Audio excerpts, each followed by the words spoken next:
Երևույթին պատմության ընթացքում շրջության առաջին անգամ ընկերությունը ինքը իր միջոցների հաշվին հանրահավաքություն ունելու նոր շարժություն ունեցել իրենց առաջին վարչապետ Ռեանիմոբիլը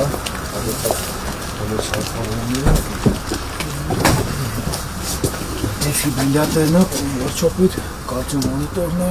նա թոքի արհեստական օդափոխության սարքարումն է, հիմնականում հեռու տեղից հիվանդին բերելու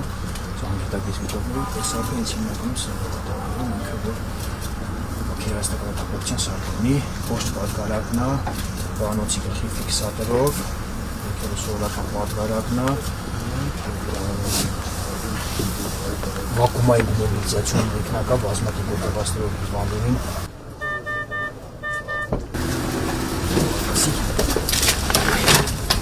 որը մեքենայում չենք ունեցել միշտ, բան վարչապետ ու միշտ ունենք դժգոհություն այս դեպքերի համար ինքը աստիճանքը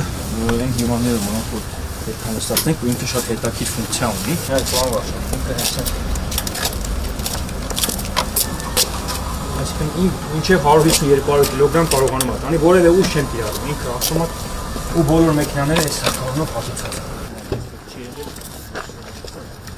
բոլոր մեքենաները 3 տարի ամբողջությամբ սպասարկվելու է կազմակերպության կողմից, այսինքն որևէ մրցույթ չի հայտարարվելու մեքենայի սպասարկման հետ կապված։ Հիմա Երևանի շտապ օգնությունը քանի մեքենա է այս բանի, ոցի մեջ թե ընդհանուր 60 մեքենա ունենք, քանից ունենք։ Նայեք, սենց է, հիմա այս բան կանչերը ծննդյան ամիսներին, եթե շատանում է, մինչև 53 բրիգադ սարքում։ Կանչերի վիճակման հետ կապված իշխացնում ենք, այսինքն ճգնում նկատում եմ բոլորը սարքին վիճակում են։ Հա, հիմնականում բոլորը սարքին վիճակում են։ Նկատում եմ հիմա ինչքան է օբյեկտիվ պահանջարկը եւ ինչքան մեքենա կա աշխատող։ Միջինում 50 մեքենան ունենք այդ։ Հա միանշանակ ունենք, դες չի նոր մենք պակասներին բարձրացակ չունենք։ Հիմա փաստացի թարմացում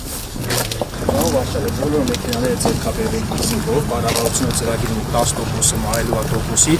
բայց ես նշեմ, որ այս մեքենաների ամբողջ գումարի չափով 250 միլիոն դրամ ընկերությունը ավանդադրած գումար ունի։ Այսինքն մենք այդ գումարը ավանդ եք դրել, վերջած տոկոսները մայր գումարն եք մարելու, կառավարությունը լավ ծրագիր ունի լիզինգի 10%-ը մարելու է, մենք էլ հետագայում սա արդեն շահութաբերության հաշվին։